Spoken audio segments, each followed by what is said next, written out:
options, what are they? And giving you some examples. Profile options are things that are set that control various elements of security, process design, configuration throughout the instance, throughout the entire application. Sometimes we're talking about a profile option that gets set at the site level. They make it set at an application level, set for a specific responsibility, or set for a specific user. So examples here I've got on the slide. First one I like to talk about is utilities diagnostics. It gives the ability to do kind of some back-end analysis, and it's not quite the exact same thing having the apps login or a really powerful database login, but it gives you the ability to change data through professional forms and to update data perhaps that you shouldn't be updating, for example, like IDs or IDs related to columns or elements within that. So it's something that's often deployed for end users to have because it's helpful for not end users, but certainly support users, sometimes end users. Helpful to see, to look up like transaction ID, for example, if you're trying to troubleshoot something and write a query. And to look at other pieces of data that isn't displayed within a form. So we've seen this deployed. Matter of fact, I used to have access to this way back when, before I was really thinking about security controls. And ultimately, access can provide somebody the ability to change data, like I said, that somebody should not be changing, like an ID. It could invalidate or corrupt data within the database.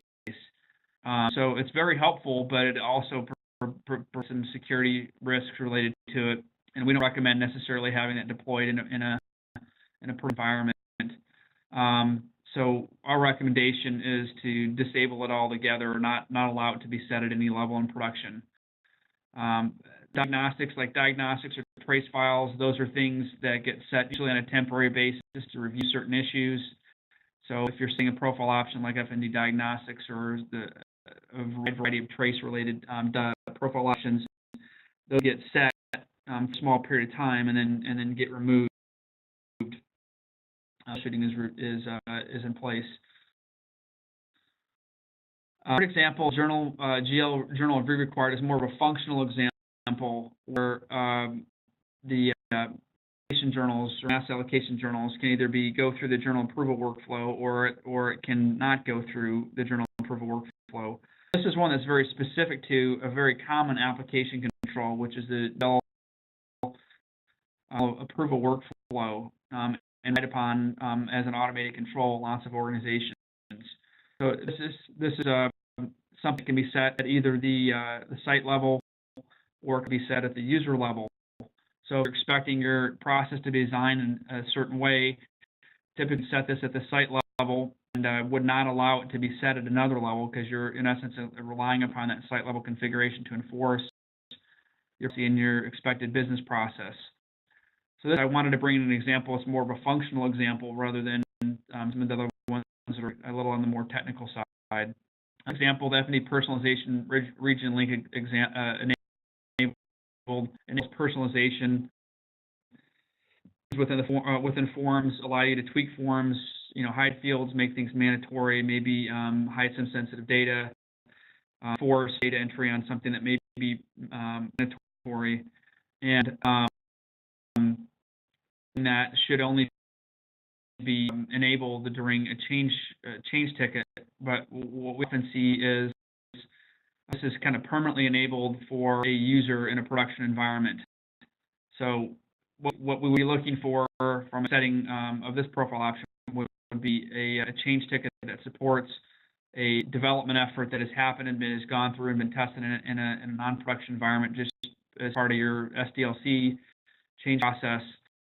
And then this would be enabled for a certain period of time for somebody to be able to do the personalization in production and then turn it off. The sign notification provides users notification if there are people that it's unsuccessful login notifications in essence. So if somebody's unsuccessfully logging into their account, whether it's them or a hacker, would notify them how many attempts that have happened to log into their account when they log into their account next. So if you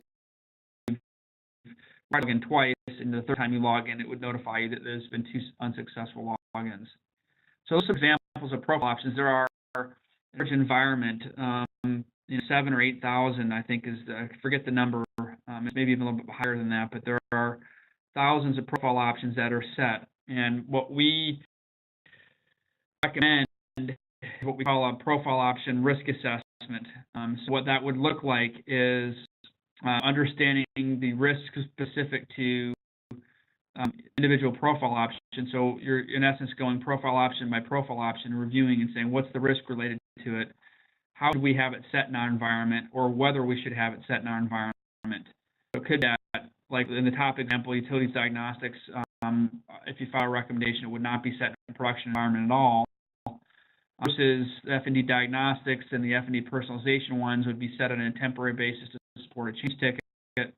Your review required would be something that would be set at this level, but not allowed to be overridden at other levels, like for example at the user level, and the same thing with the sign-on notification based policy. So that profile option risk assessment is ultimately a tool that is put in place for those security administrators typically, or those that have access to the system profile values form, for know and where it's appropriate to set profile options.